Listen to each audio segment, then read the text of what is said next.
So, what are voluntary candidates' spending limits here in the state of California? Initially enacted by the state's voters in the June 1988 primary in Proposition 73, we have voluntary expenditure ceilings in California's government code. It's found in Title 9, which is concerning political reform. Chapter 5, which covers limitations on contributions, and Article 4 of that. Now, Article 4 was later repealed and then added in 2000 by Chapter 102. And in Government Code Section 85-400, it provides that for a candidate for elected state office who voluntarily accepts expenditure limits, then that candidate is prohibited from making campaign expenditures in excess of the following.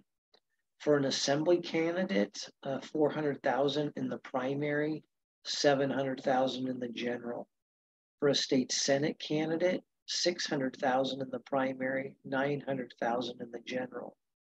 For a candidate for State Board of Equalization, it's $1 million in the primary election and 1,500,000 in the general.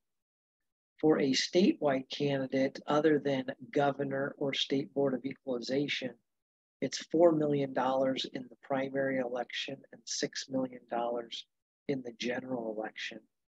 Finally, for candidates for governor, it's $6 million in the primary and $10 million in the general election.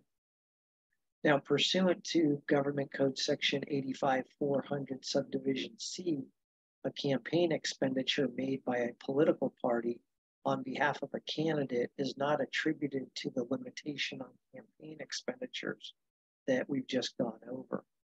Section 85-401A requires each candidate for elected state office to file a statement of acceptance or rejection of the voluntary expenditure limits at the time that the candidate files his or her statement of intention to run for that particular office.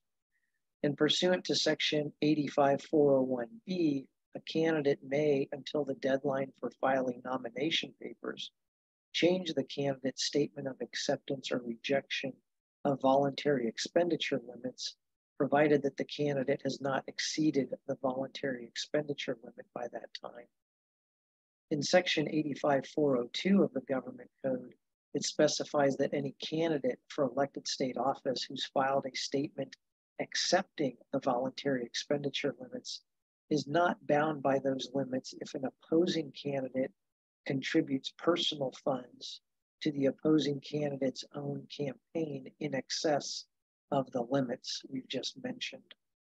And finally, in Government Code Section 85-403, it provides that any candidate who files a statement of acceptance and makes campaign expenditures in excess of the specified limits is then subject to certain remedies as provided for in the Political Reform Act of 1974.